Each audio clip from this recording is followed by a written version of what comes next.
თვითმმართველობის არჩევნებისთვის ტრენერთა კორპუსის გადამზადება დაიწყო CESCOM. პროექტი მასშტაბურია, სწავლებას 279 პირი გაივლის. გადამზადებული ტრენერები შემდგომ ეტაპზე 73 საოლქო საარჩევნო კომისიის სამოქმედო ტერიტორიაზე ინტენსიურ ტრენინგებს საუბნო საარჩევნო კომისიების წევრებს ჩაუტარებენ. სამუშაოები 6 აგვისტოდან 17 აგვისტოს ჩათვლით ჩატარდება.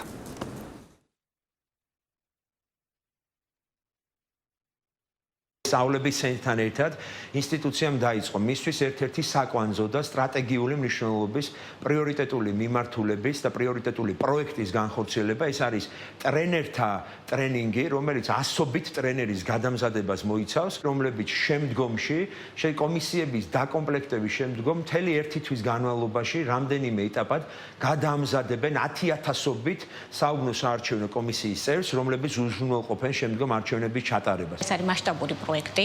280-მდე ტრენერი გაივლის სწავლებას, რომელიც შემდგომ ეტაპზე 21 აგვისტოდან 26 სექტემბრის ჩათვლით პერიოდში ქვეყნის მასშტაბით უზრუნველყოფს საუბნო საარჩევნო კომისიის წევრების სწავლებას.